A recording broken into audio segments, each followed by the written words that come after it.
इस कलयुग में इंसान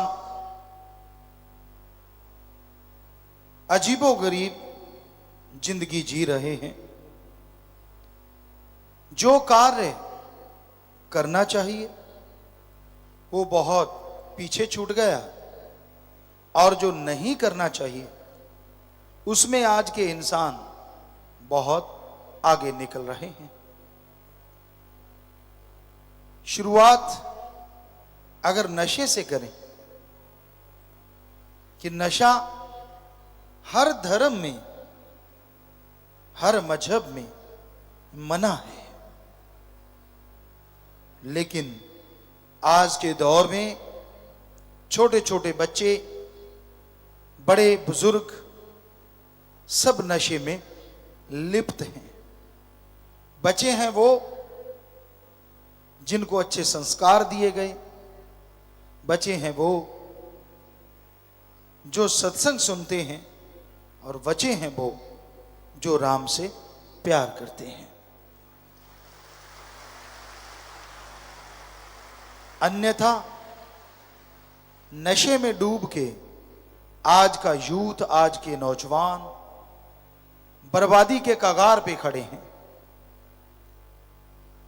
क्या धर्मों ने शिक्षा नहीं दी? क्या मजहब में नहीं सिखाया गया कि नशा नहीं करना चाहिए? हर धर्म में शिक्षा दी गई, हर धर्म में सिखाया गया, लेकिन आज का इंसान है कि धर्म का पहनावा तो पहनता है, लेकिन धर्म के अनुसार चलता कोई कोई है। आपको धर्मों की बात सुनाते हैं, फिर आप तय करना आप क्या हैं और धर्म क्या है। हम सभी धर्मों को मानते हैं और ईश्वर की कृपा से सभी धर्मों को पढ़ा है। हमारे हिंदू धर्म में शिव पुराण, विष्णु पुराण में आता है, जब समुंदर मंथन हुआ तो उसमें से बहुत साजो सामान निकला, संसार के कल्याण के लिए, समाज भलाई के लिए, लेकिन उसमें से शराब निकली और भी बहुत सारे नशे निकले। तो बाकी जितना भी अच्छा साजो सामान निकला, मनुष्य, देव, गंधर्व सब ले गए, लेकिन जितने नशे निकले सब राक्षसों ने खाए पिए। इसलिए हमारे हिंदू धर्म में लिखा है, नशा ना करो, वरना आपके राक्षस प्रवृत्ति आ जाएगी। आपके घर में लड़ाई झगड़े होंगे, आपके घर से प्यार पंख लगा के उड़ जाएगा, ईर्ष्या होगी, नफरत होगी, द्वेष द्वेष होगा, शरीर में बेचैनी होगी, बीमारियां होंगी, परेशानियां होंगी, बात बात पे तुनक मिजाज, गुस्सैल हो जाएंगे आप। और इस नशे में घर, यानी जिस घर में रहते हो और शरीर जिसमें आत्मा रहती है, दोनों घर ही नरक का नमूना बन जाएंगे। इसलिए हे हिंदू धर्म के लोगों, ये राक्षसी पीना, राक्षसी खाना, नशा कभी ना खाओ पियो। यही बात अलग अलग धर्मों में बताई गई है। भाषा बदल गई, कहने का अंदाज बदल गया, लेकिन मीनिंग्स, मतलब वही रहा। हमारे सिख धर्म में साफ लिखा है, पोस्त भंग अफीम मद, नशा उतर जाए प्रभात, नाम कुमारी नानका चढ़ी रहे दिन रात। पोस्त, भांग, अफीम, शराब, सुबह का शाम उतर जाता है और शाम का सुबह उतर जाता है। ये नशे गंदगी भरे हैं। अरे नशा करना है तो राम के नाम का करो। एक बार चढ़ गया चेहरे पे नूर होगा, अंदर सुरूर होगा, जरूर होगा। और यही बात हमारे इस्लाम धर्म में लिखा, शर प्लस आब, उर्दू फारसी में शर माने शैतान और आब माने पानी। अल्लाह की इबादत करने वालों, शराब शैतान का पानी है, नशे खाना है। अगर खाओ पियोगे तो की गई इबादत खाक में मिलेगी और दोजक में जलोगे। और यही इंग्लिश फकीर कहते हैं, वो नशा ना करो जो गॉड से दूर करे, गॉड्स प्रेयर का नशा करो जो गॉड के करीब करे। तो भाषा अलग अलग है, कहने का अंदाज भी थोड़ा अलग अलग है, लेकिन सबका मीनिंग्स, सबका मतलब एक ही है। नशा ना करो, नशा बर्बादी का घर है, नशा बर्बाद कर देता है। पर यह शिक्षा धर्मों में तो है, पर शिक्षा में नहीं। शिक्षा प्रणाली में भी अगर बचपन से ही बच्चे को यह शिक्षा दी जाए, नशे के बारे में समझाया जाए और जिस तरह पढ़ाई होती है, ए फॉर एप्पल सिखाया जाता है, काश डी फॉर ड्रग और नीचे लिखा जाए नरकों की नानी। तो हमें नहीं लगता बचपन में दी गई शिक्षा आज बच्चे के दिलो दिमाग में नहीं बैठेगी, 100% बैठेगी। ड्रग के नाम से वो डरेगा। जैसे जैसे क्लास आगे बढ़ती है वैसे वैसे इसको शामिल करके इसकी स्टोरी होनी चाहिए। बड़ी क्लासों में बहुत सारी स्टोरीज होती, ये शेक्सपियर की है जी, फलां की है जी, फलां की है जी। हमारे ऋषि मुनियों की क्यों नहीं है? क्यों नहीं सिखाया जाता? क्यों नहीं ये पढ़ाई होती कि समुद्र मंथन हुआ था, उसमें से नशे निकले थे, राक्षसों ने पिए और जो पिएगा उसका ये हशर होगा। अच्छे से जम के कोई स्टोरी राइटर इसको लिखे तो हो नहीं सकता नौजवान ना बदलें। बाकी जो स्टोरीज हैं उनसे आप क्या साबित करना चाहते हैं? बच्चों को पढ़ा पढ़ा के आप क्या बना लेंगे देश का भविष्य? क्यों नहीं हमारी संस्कृति पढ़ाई जाए? क्यों ना बच्चों को जो शिक्षा दी जाए कि कुर्बानी क्या चीज होती है। कौन था दधीची? कम लोग जानते हैं। बहुत सारे और राइटर जो विदेशी हैं जिनका कोई तुकबंदी नहीं है, इतिहास में बड़ा कुछ सिखाया जाता है, जिंदगी में जो एक पैसा भी काम नहीं आता।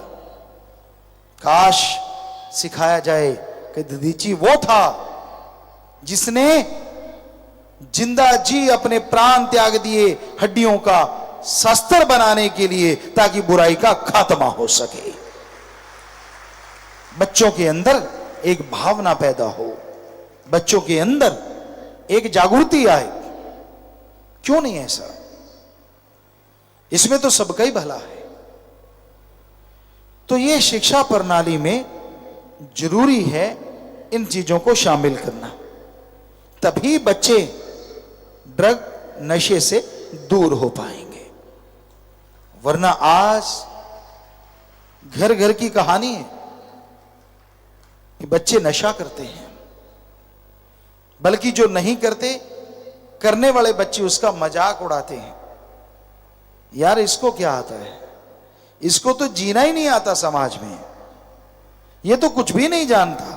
इसको तो आज का कल्चर भी मालूम नहीं है। क्या ड्रग ही कल्चर है? क्या रिश्ते नातों के परकच्चे उड़ाना ही कल्चर है? अगर आपको यह लगता है, कभी यूरोप साइड में जाके देखिए, बच्चों की जगह उनकी गोद में कुत्ते बिल्लियां ज्यादा होती हैं। शादियां टूट रही हैं वहां, बच्चे है ही नहीं, और जो हैं उनको ये नहीं पता उनकी मम्मी कौन और पापा कौन, क्योंकि मम्मी ने 5-7 शादियां करवा रखी हैं, पापा ने 8-10 करवा रखी हैं, क्योंकि टूटती जा रही हैं तड़ातड़ तड़ातड़ तड़ातड़। बेचारे माँ बाप के प्यार से महरूम हैं, वंचित हैं। बहुत जगह हमने खुद घूम के ऐसा देखा है। क्या आप ऐसा बनना चाहते हैं? जी नहीं। हमारी संस्कृति गजब की है। जब हम छोटे हैं तो माँ बाप बेहद बेहद संभाल करते हैं हमारी, और जब माँ बाप बुजुर्ग होते हैं तो हमारा कर्तव्य है हम उनकी बेहद संभाल करें। ये ऋण है माँ बाप का जो बच्चों को चुकाना चाहिए। ये सिर्फ हमारी संस्कृति ही सिखाती है और कोई भी नहीं। लेकिन बड़ा दुख होता है जब सुनने में आता है कि बच्चे ने मां को पीटा, बाप को पीटा। ठीक है, इंसान कुछ भी गलत बोल सकता है, गलत हो सकता है, लेकिन आपके तो वो जन्मदाता हैं, किनारा कर जाइए।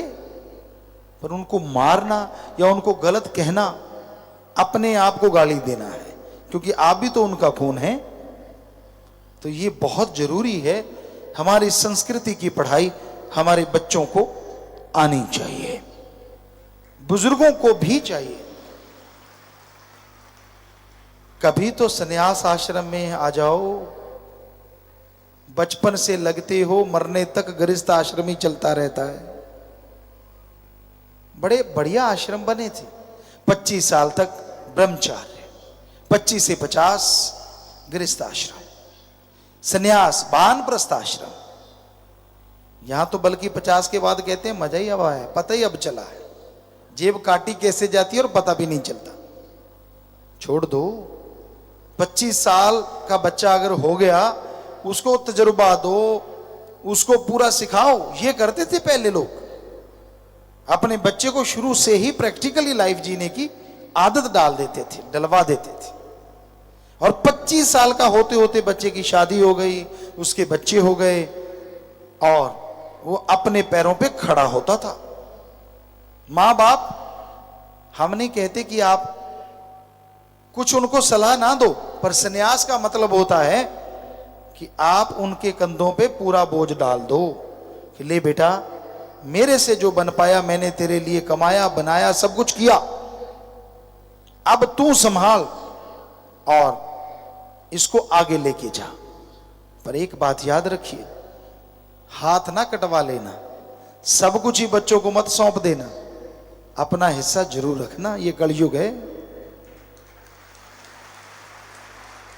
कहीं सोचो गुरुजी ने बोला संन्यास ले लो, मैंने तो ले लिया, बाद में घर से लात मार के बाहर निकाल दें।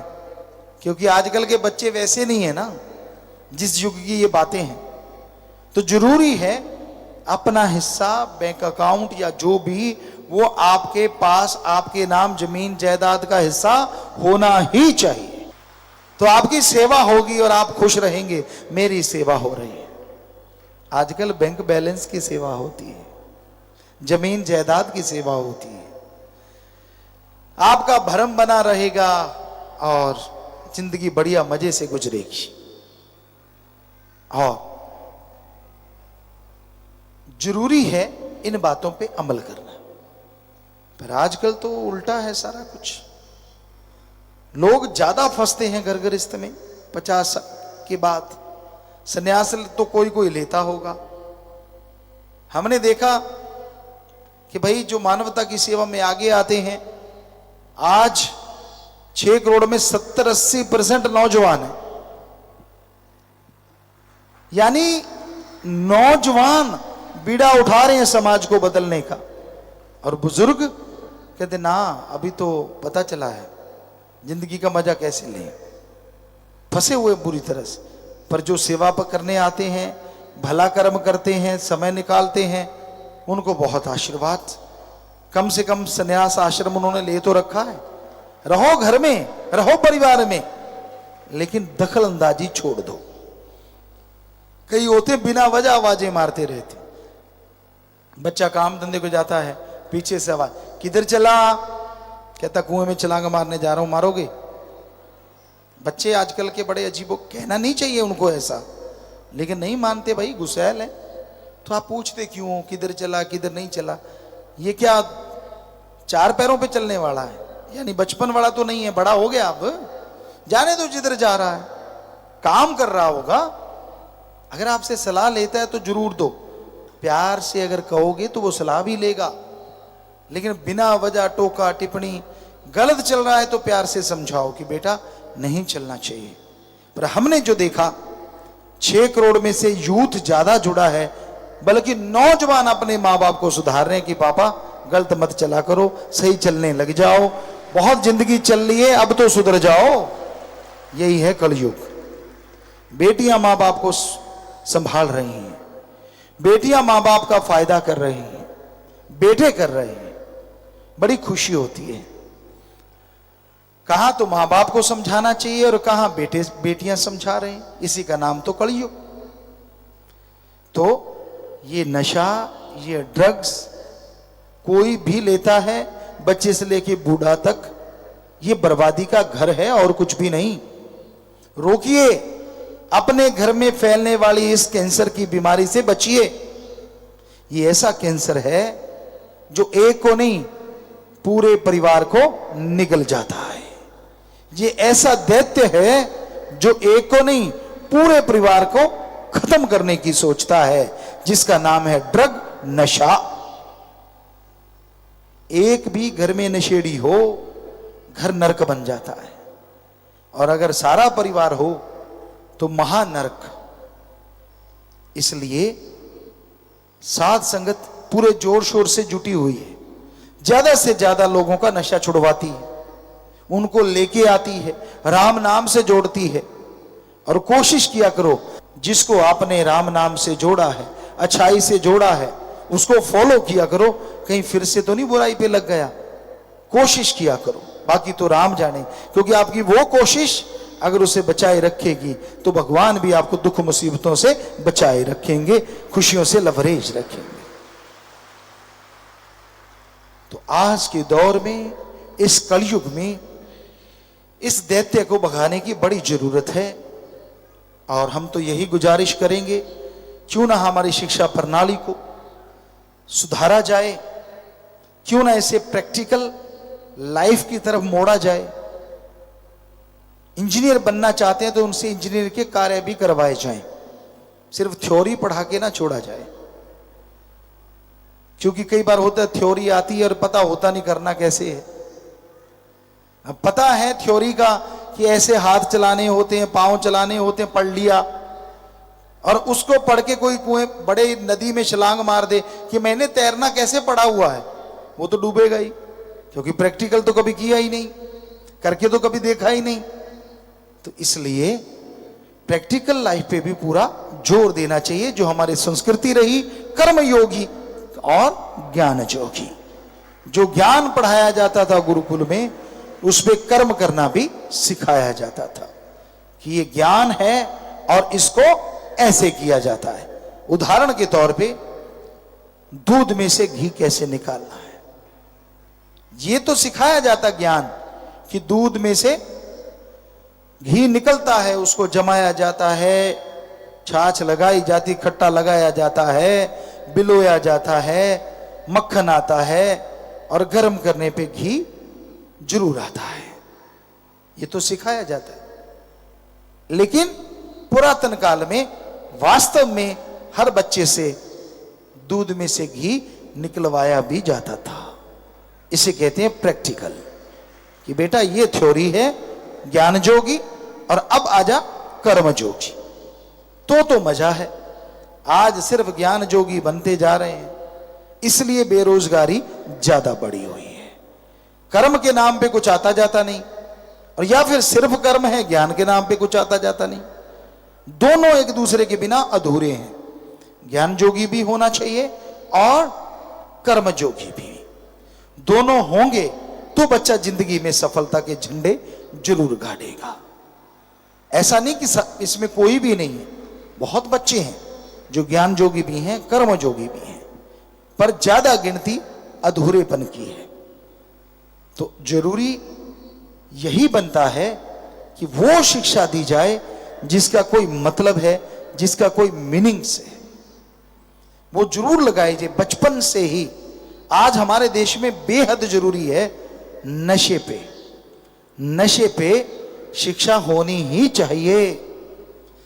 पहले में ये बता दिया, जैसे आपको बोला डी ड्रग, और फिर धीरे धीरे अगली क्लासेस में कि कौन से नशे से क्या क्या बीमारियां, और उनके सवाल आए जब पेपर हो कि भाई ये नशा करने से क्या बीमारी होती है, ताकि बच्चे के माइंड में फिट रहे, क्योंकि वो याद करेगा और आंसर देगा तो पता चलेगा अच्छा बड़ा होगा इतनी बीमारियां होती हैं।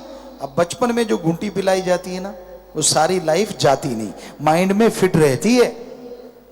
तो ये शिक्षा की अति आवश्यकता है आज हमारे देश में, आज हमारे समाज में, क्योंकि नशे से घरों के घर बर्बाद हो रहे हैं, माता बहनों का बुरा हाल, परिवार का बुरा हाल है, घर घर नशा पाया जाता है, छोटे छोटे बच्चे नशा करना सीख रहे हैं। ये बिल्कुल गलत है। तो नशा तभी छूटेगा जब पता हो कि कोई ऐसा नशा भी है जो सुख देता है। तो पढ़ाई में वो भी होना चाहिए कि हां, आर फॉर राम, कि इसका नाम लेने से आपके विल पावर बढ़ेंगे, बस। और फिर जैसे जैसे शिक्षा आगे बढ़े उसी पे आगे से आगे चर्चा होती जाए और बच्चों को पता चल जाए कि हां, मेरा विल पावर, मेरा आत्मबल ऐसा करने से बढ़ेगा, तो वो बुलंदियों को जरूर छुएगा। तो बेहद जरूरी है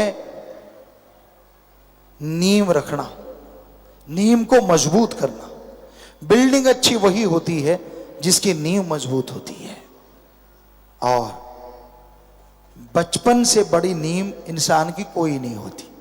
बच्चा जब पैदा होता है, जब वो पढ़ता है, तो वो बचपन एक ऐसा होता है, उसको जितना मजबूत, जितना स्ट्रांग, जितना शिक्षादायक बनाया जाए जरूर बनाना चाहिए। तभी वो बड़ा होके अच्छा नेक इंसान बनेगा और समाज भलाई के कार्य करता चला जाएगा। मां बाप का नाम रोशन, देश का नाम रोशन होगा। तो आप अगर बाहरी शिक्षा ऐसी नहीं है तो मां बाप बच्चों को ये शिक्षा दे सकते हैं, और ऐसी शिक्षा होनी चाहिए, ऐसी बुक्स सामने आनी चाहिए, और मां बाप भी संस्कार अच्छे दें, बच्चे को सिखाएं कि बेटा ऐसा खाना खाने से यह फायदा है और ऐसा खाने खाने से यह नुकसान है। होता क्या है, आप खुद जीभा के स्वाद के लिए बच्चों को भी वैसी आदत डाल देते हो। उदाहरण के तौर पे आप तड़ा हुआ सामान खाते हो, पिज्जा खा लिया, बर्गर खा लिया, और भी बहुत सी तली हुई चीजें हैं जिनका कोई पावर नहीं आने वाली बॉडी में, पर आपको लगता है यार मेरा स्वाद तो बच्चे का भी। तो ये मैदा बहुत ही घातक होता है, इससे फलना फूलना बच्चे का कम हो जाता है। यहां से ये सामान आया, उनमें 7 फुट का, 6 फुट का कोई कोई बंदा है, सब छोटे छोटे हैं। आप फिर भी नहीं मानते, अपने तो काफी अच्छे लंबे चौड़े हैं, 6, 5.5, 6, 6.25, लेकिन आप कहते ना मैं तो वो ही खाऊंगा जिससे 5 का ही रह जाऊं। पता नहीं क्या चक्कर चला हुआ है। यहां से ये सामान आया है, कभी रिसर्च करके देखो और करोगे तो पता चल जाएगा। नाम हम नहीं लेते किसी का, लेकिन हमें यहां तक मालूम है वहां छोटे छोटे ज्यादा हैं। तो क्यों अपने इधर की संस्कृति को डुबोते हो? बचपन में क्यों नहीं सिखाते बच्चे को?